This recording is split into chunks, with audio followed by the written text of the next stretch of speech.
नेहरू जी ने ये पूरा का पूरा 1962 का युद्ध चीन का अमेरिका के पैसे से लड़ा और सीआईए एजेंट के साथ मिलकर लड़ा। और तत्कालीन जो उड़ीसा के मुख्यमंत्री थे बिजू पटनायक जी, वो अमेरिका सरकार, सीआईए और नेहरू जी के बीच में एक कड़ी थे।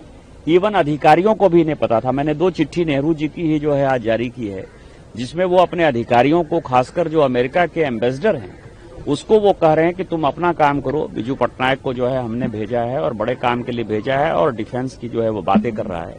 उड़ीसा का जो चरबटिया एयरपोर्ट था, जो बिजू पटनायक जी चूंकि इसमें बहुत इन्वॉल्व थे, वो U2 जो स्पाई का एक बड़ा विमान बनाया था, U2 का बेस बनाया, U2 विमान का बेस बनाया चरबटिया।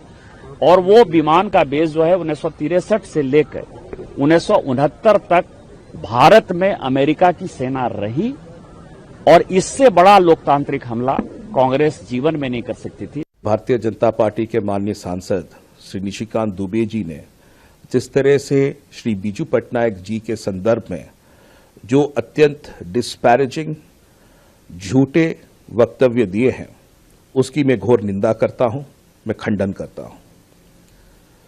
उनके वक्तव्यों में उन्होंने जो रेफरेंसेस दिए हैं नेहरू जी को लेके और फिर बाद में यूएस और दूसरे लोगों को लेके, अत्यंत दुर्भाग्यजनक है।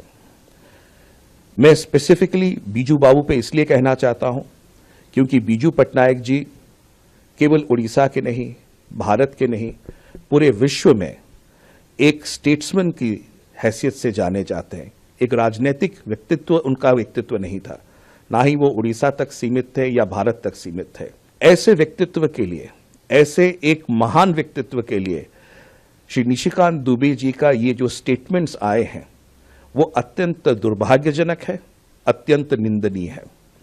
क्योंकि मैं कम्युनिकेशंस एंड आईटी कमेटी में भी हूं, जहां पर उनकी अध्यक्षता है, चेयरमैनशिप है। मैं अपने आप को परसुएट नहीं कर सकता हूं कि ऐसे कमेटी का मैं सदस्य रहूं जहां पर श्री दुबे जी हों जिन्होंने बिजू बाबू पे इस तरह के रिमार्क्स दिए हैं। इसीलिए मैंने कम्युनिकेशंस और आईटी कमेटी से इस्तीफा दिया है और मेरा इस्तीफा पत्र जो है वो माननीय चेयरमैन राज्यसभा जी के पास, महोदय के पास मैंने भेजा है।